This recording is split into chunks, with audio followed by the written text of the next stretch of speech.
Oh my goodness gracious. UFC 300. Let's reflect.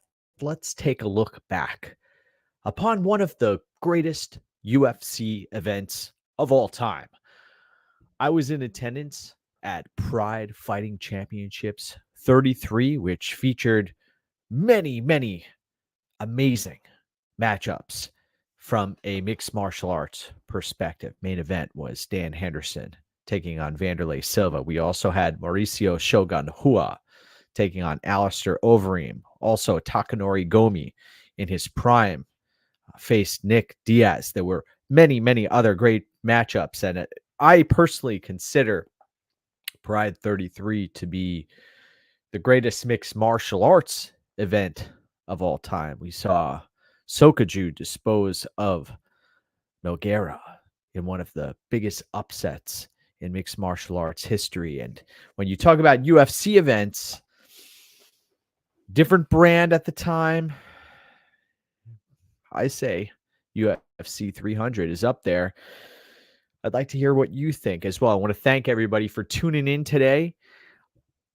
The morning after UFC 300, where we saw statements made. One of my most recent tweets featured Alex Pereira shooing away Herb Dean as he closed distance and landed that left hand hook on Jamal Hill's chin that sent him flooring to the octagon in a way that was reminiscent of what we saw with Johnny Walker and Jamal Hill. Now, you saw that Jamal Hill was able to have some semblance of consciousness there for a moment or two, and then the hammer fist came crashing down from Alex Pereira, and he left absolutely no doubt that he was the dominant fighter who was walking away victorious on that fateful evening. Now, Jamal Hill, of course, he brought a lot to the table, but I believe he came back way too soon. Way too soon. 8.5 months off of a torn Achilles. How much time had he put in the training room? Could he crash the pocket and knock out Alex Pereira? Yes, but it wasn't meant to be. It wasn't meant to be. And now, who's waiting in the wings? None other than Magomed Ankalaev, the greatest UFC light heavyweight on the roster, and also, I believe, the best light heavyweight in the entire universe. So, what has to happen here?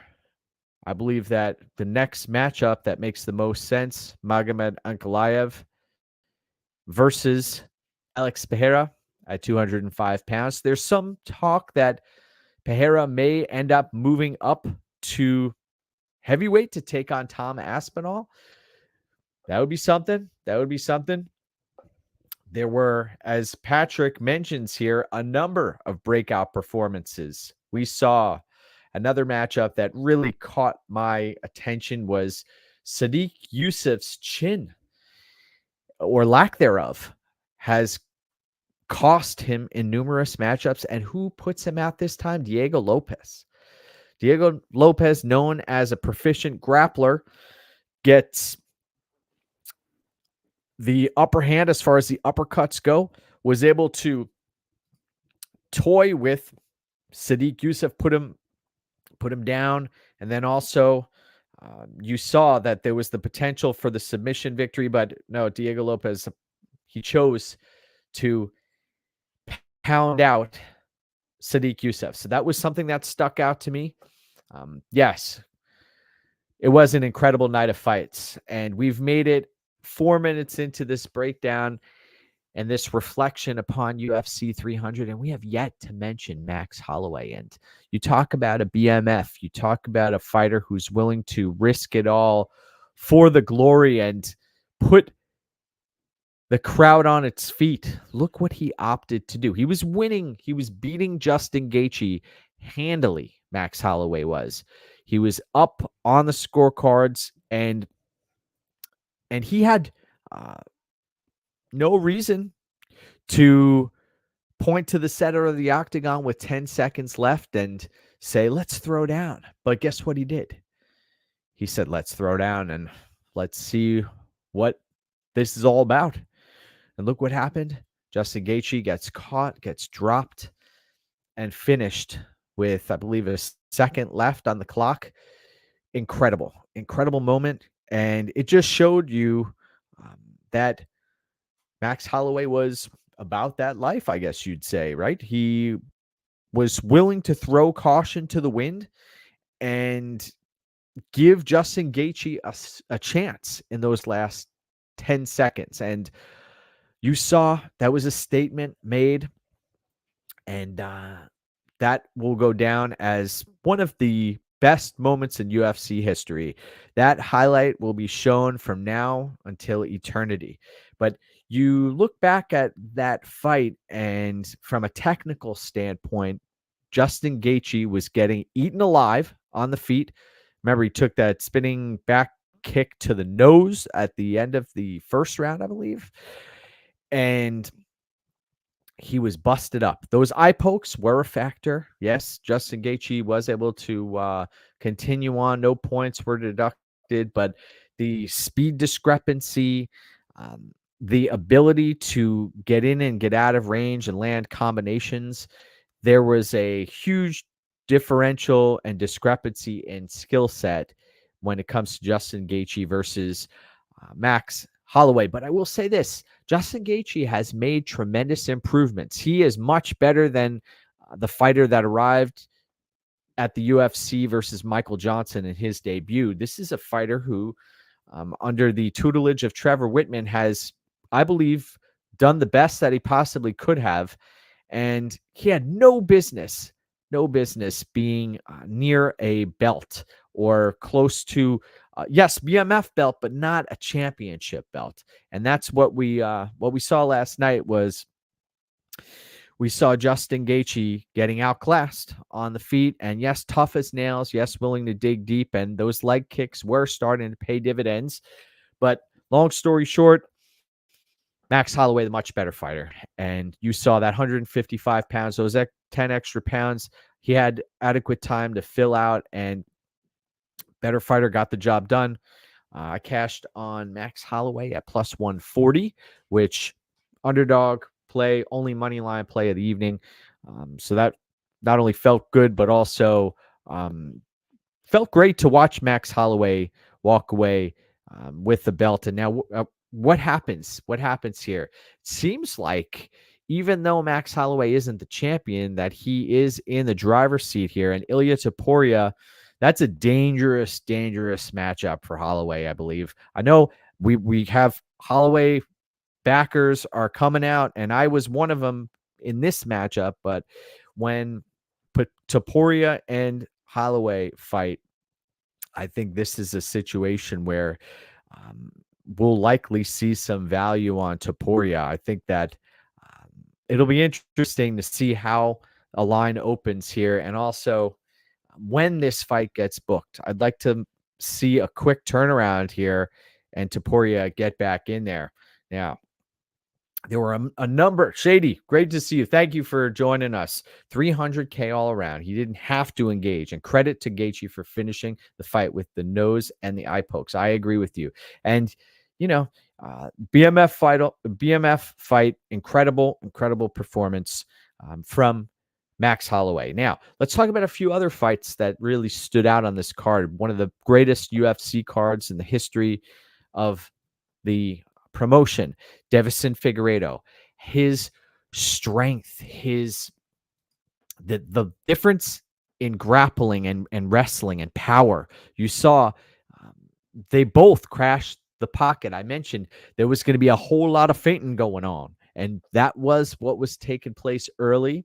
There was the feeling out process that I had a hunch was going to take place. Let's pause and this one, take a little swig for all of the combatants who laid it on the line. Thank you for doing so. Grateful for every moment. So Figueiredo walks away victorious, chokes out Cody Garbrandt, and you saw the ability to switch up the game plan, the ability to be a dominant force on the mat. And that's what we saw. Very, very, very impressive from Davison Figueiredo, who I know he's getting up there in age, but I think that he has some life left at bantamweight. Good to see him. Good to see him at that weight class. By the way, if you wouldn't mind subscribing to the channel, that'll be a big help for us as we continue to grow here. And let's talk the next fight of the night, where we had Bobby Green taking on Jim Miller. And Jim Miller, the lack of quickness is what ended up costing him there in that matchup. Bobby Green was pouring it on late, and you saw Jim Miller hanging in there, taking a beating. He's absorbed a lot of punishment. What a fight. What a fight. Grateful to see those two combatants throw down. Then let's talk Jessica Andrade taking on Marina Rodriguez. And you saw the physicality of Jessica Andrade be a big, big difference maker. Marina Rodriguez, the end of the second round, bad look, bad optics. How much does she have left in the tank? Questionable, but congrats to Jessica Andrade, who gets back on track and walks away victorious. Love to see Andrade successful in there. I wish she'd mix in more of her wrestling and more of the jiu-jitsu. But great fight. I'm surprised it was a split decision. Were either of you surprised that that fight ended up being a split decision?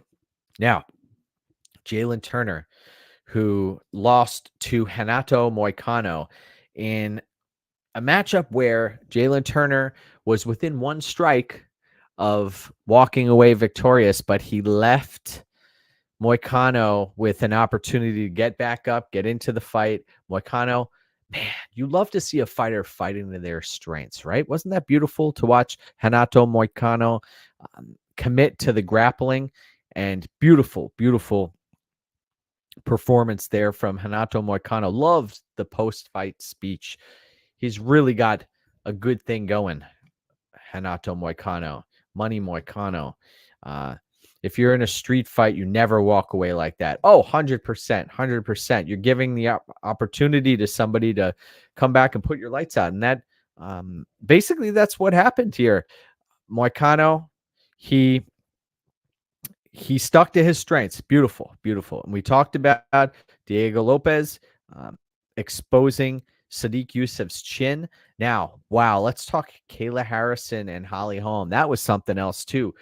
Kayla Harrison, who Joe Rogan mentioned that Kayla Harrison her physique reminded him of Vitor Belfort. Does that speak volumes or what? Her strength and conditioning has been taken to all sorts of new levels. This is a lady who won the Olympic gold medal at 172 pounds in judo, and here she is making 136. Blew my mind. Hey, Evan, great to have you on board here. Yes, it was a spectacle. You are 100% accurate in that regard. And let's talk Kayla Harrison. She told us in the pre-fight interviews that she was going to utilize the elbows, and she did so on Holly Holm. It was wild to see Kayla Harrison get reversed on the mat. And when push came to shove, you saw Kayla Harrison, I would say maybe 15 or so pounds of extra weight and muscle mass, and also all of the years of experience in the training room being a difference maker for Kayla Harrison. Inside the distance, getting it done, smashing, landing these vicious elbows. Where does she go from here? Probably the weakest division in the entire sport, women's 135-pound division. So, Rocky Pennington, are you serious? Like, is this going to be a title fight? Can we bring in some additional talent at this weight class? I'd rather they scrap the ladies 135ers and create a 105-pound women's division. What do you think of that? Let's see. Questions still need to be answered answered with Harrison versus a 42-year-old Holly Holm. Shady, I agree with you in that regard. This was a fighter who could have been put out to pasture in Holly Holm when she was choked out by Myra Bueno Silva, who I believe tested positive for Adderall. Is that what she tested positive for? So interesting spot there. Now, Aljo, dominant performance on the mat. I know that got a lot of people upset because they don't like seeing a dominant grappler stifling a striker, and that's what happened. Aljo, beautiful, flawless performance, completely shut out Calvin Kattar, who looked demoralized, looked defeated, looked dejected. And where does Calvin Kattar go from here? That's what I ask of you. Perhaps retirement is on the table. If he loses the quickness and now has been exploited by a grappler, if the UFC matches him up against another grappler next time out, that is a problem. That is a problem because he does not have an answer. And that was an Aljo who's coming up from 135 pounds. I know Aljo's a large individual, but come on now. Calvin Kattar's had time to prepare for facing Aljo, and he had nothing for him. Now, let's talk Yuri Prochazka taking on Alexander Rakic. Rakic came in looking to fight composed, got up, looked like he was about to get up on the scorecards early, was fighting a conventional game plan, and Yuri Prochazka, he wanted all that smoke. He wanted to make this into a firefight, and he got his wish. And Prochazka took one to give one, and you saw that Prochazka, not only did he want it more, but also, man, he was cracking Rakic, and he was landing, staggering Rakic multiple times. Rakic was pulling a Chelsea Chandler running away. I'd like to see somebody post a GIF of that, of Rakic running away from Yuri Prochazka in an attempt to regain his equilibrium and regain his wits. Terminator Samurai mode. I love that. I loved watching Prochazka there. That was beautiful. And it sets things up. You know, what's it going to be? Prochazka versus Ankalaev, Pereira versus Ankalaev. Prochazka has a number of options here. I know he wanted to get the winner of last night's matchup here, or last night's main event, but both of these fighters, Prochazka and Ankalaev, are very, very dangerous.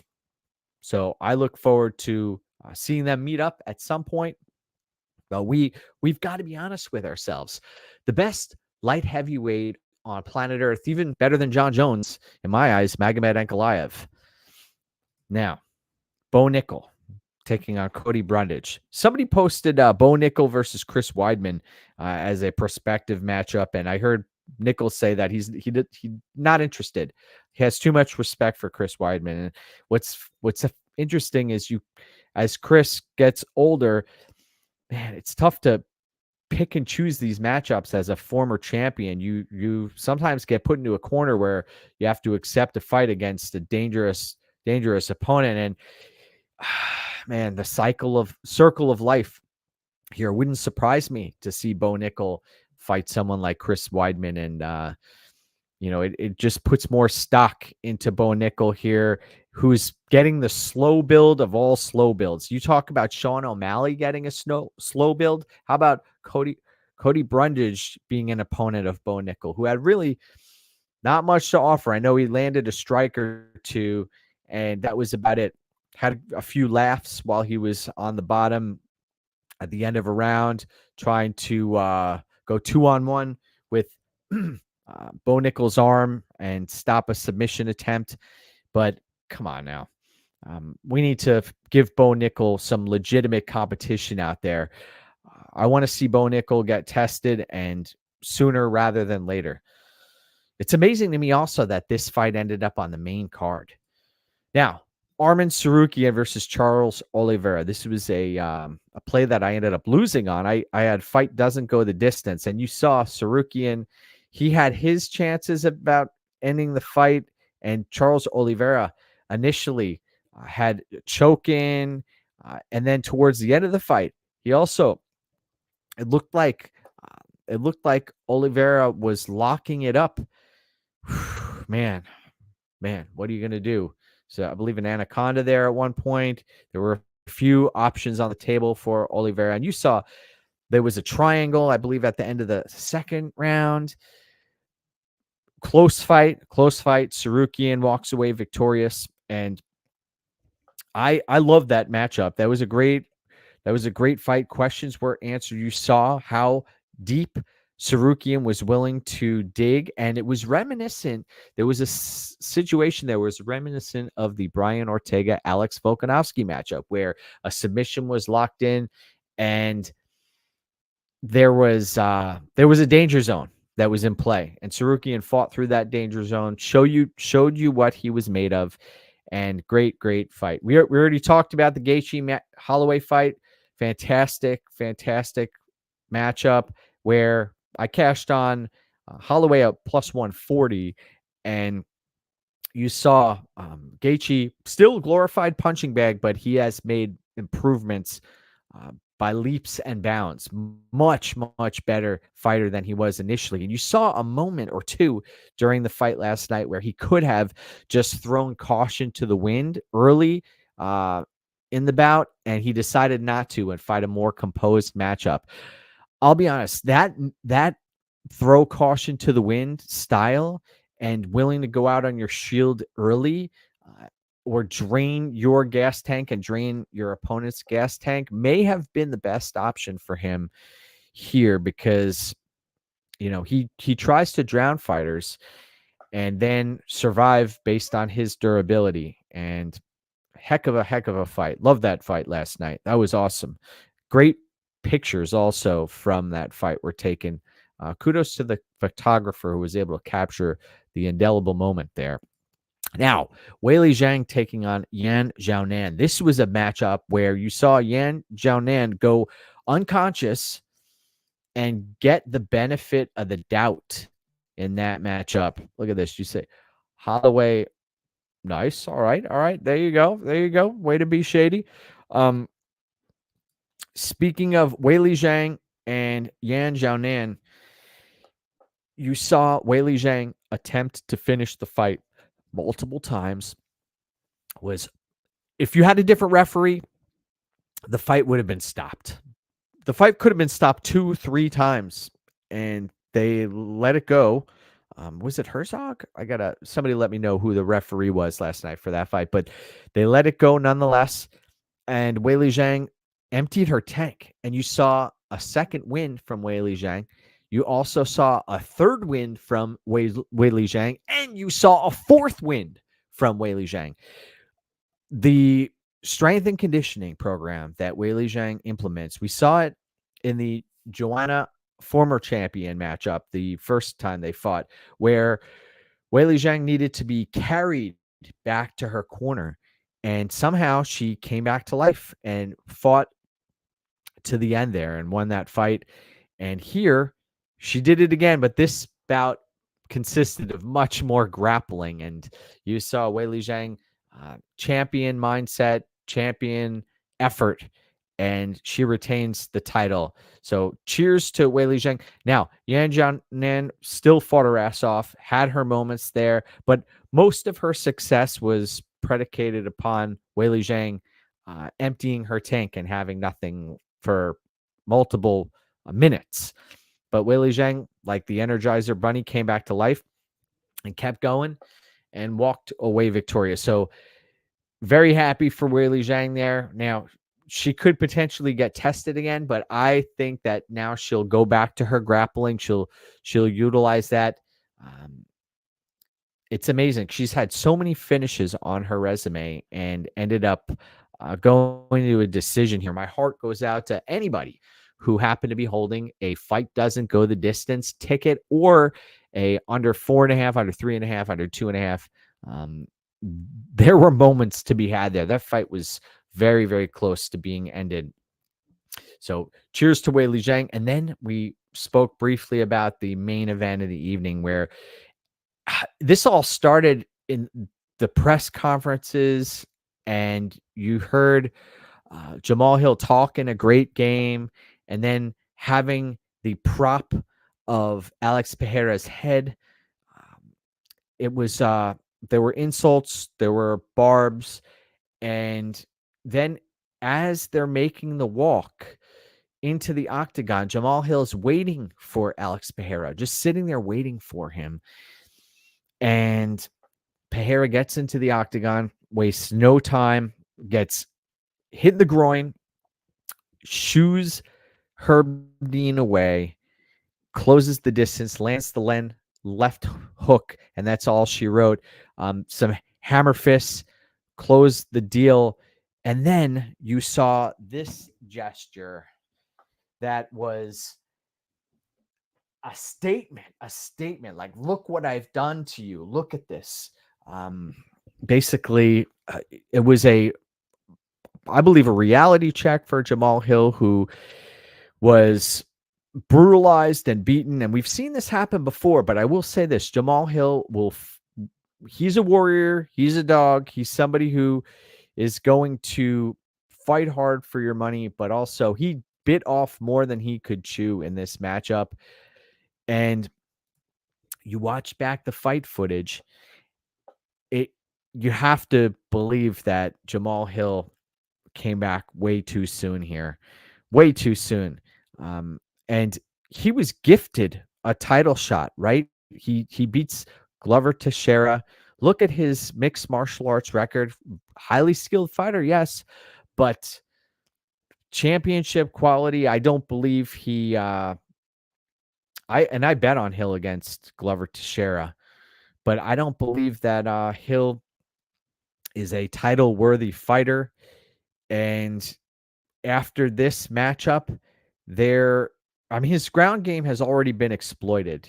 Paul Craig was destroying him on the mat. And I mentioned this last night also, that Jamal Hill, I believe, too tough for his own good. Great fighter, but not championship fighter in my mind.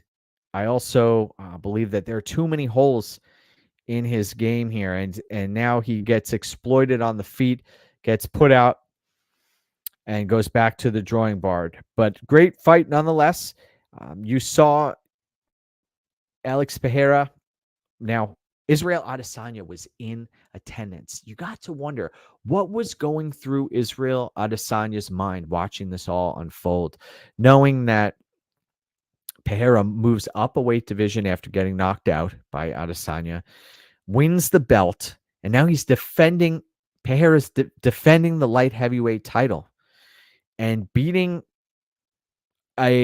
he's beating a solid fighter on a huge UFC card, one of the biggest, if not the biggest UFC cards of all time, and Pereira's the main event. So, man, I don't know if there's jealousy or envy or what's going on there, but then you see Dricus du Plessis with the belt in the crowd, the 185-pound belt. So Adesanya, got to wonder what's going on there. And then Volkanovski ended up losing recently. So tough scenes for that fight camp. Man, you got to wonder where does Adesanya go from here? You know, he lost to Sean Strickland and taking some time off.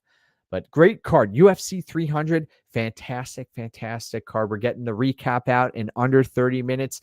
By the way, if you wouldn't mind liking the video and subscribing to the channel, if you enjoy my content, I'll continue to put some out on a regular basis. This is a labor of love from my perspective, and I appreciate each and every one of you who engage in dialogue with me throughout the course of the evenings. So thank you, and take care, my brothers. Have a great rest of your day, and long way to go. Great year ahead. Let's go.